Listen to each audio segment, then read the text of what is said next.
सद्गुरुदेव भगवान की जय। मेरे प्यारे भाइयों बहनों, आज मैं बात करने जा रहा हूँ मृत्यु के ऊपर। जी हाँ, मृत्यु एक अटल सत्य है, कोई इसे बदल नहीं सकता। कब किस कारण किसकी मौत होगी ये कोई नहीं कह सकता। कुछ लोगों की मृत्यु कम उम्र में ही हो जाती है, ऐसी मृत्यु को अकाल मृत्यु कहते हैं। जी हाँ दोस्तों, आज का जो हमारा विषय है वो है अकाल मृत्यु। ज्योतिष विशेषज्ञों के अनुसार जन्म कुंडली में जब कुछ अशुभ योग्य बनते हैं तो व्यक्ति की अकाल मृत्यु होने के योग बनते हैं। ये अशुभ योग किन किन ग्रहों के कारण बनते हैं, इसकी जानकारियाँ मैं आपको आज देने जा रहा हूँ, तो ध्यानपूर्वक इसे सुनिएगा और समझिएगा।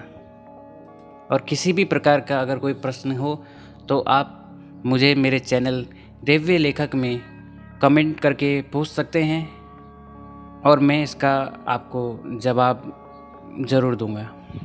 जी हाँ दोस्तों, तो बात करते हैं कि कुंडली में किस प्रकार से अकाल मृत्यु के योग बनते हैं। सबसे पहला, जिस कुंडली के लगन में मंगल हो और उस पर सूर्य और शनि अथवा दोनों की दृष्टि हो तो दुर्घटना के योग्य बनते हैं और उसमें मृत्यु होने की आशंका रहती है।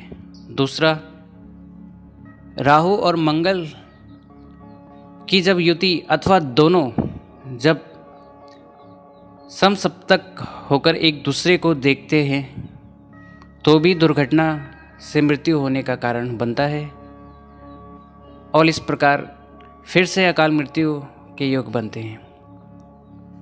छठे भाव का स्वामी पाप ग्रह से युक्त होकर, अर्थात हमारे कुंडली में जो छठा घर है उस भाव में पापी ग्रह होने से छठे और आठवें भाग में होने पर दुर्घटना से मृत्यु के भय बना रहता है।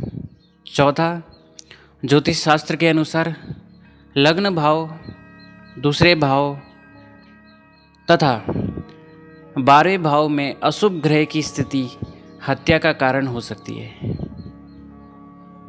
यानी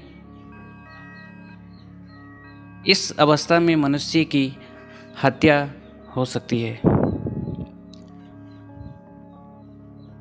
पांचवा, 10वें भाव की नवांश राशि का स्वामी, अर्थात 10वें भाव का जो स्वामी है उसकी राशि अर्थात राहु और केतु के साथ स्थित हो तो भी व्यक्ति की मृत्यु की अस्वाभाविक अवस्था बनती है। लग्नेश तथा मंगल के युति छठे, 8वें या 12वें भाव में हो तो व्यक्ति की मृत्यु शस्त्र के वार से हो सकती है। सातवां, मंगल दूसरे, 7वें या 8वें भाव में हो और उस पर सूर्य की पूर्ण दृष्टि हो, अर्थात उसे सूर्य देख रहा हो, तो व्यक्ति की मृत्यु आँख से हो सकती है।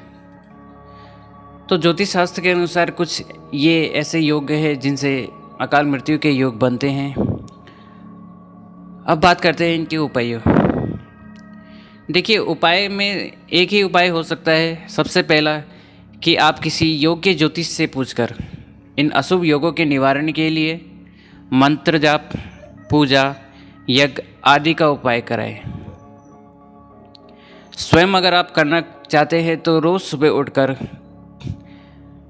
भगवान शंकर का ध्यान करें, उनकी आराधना करें और उनसे वंदना करें।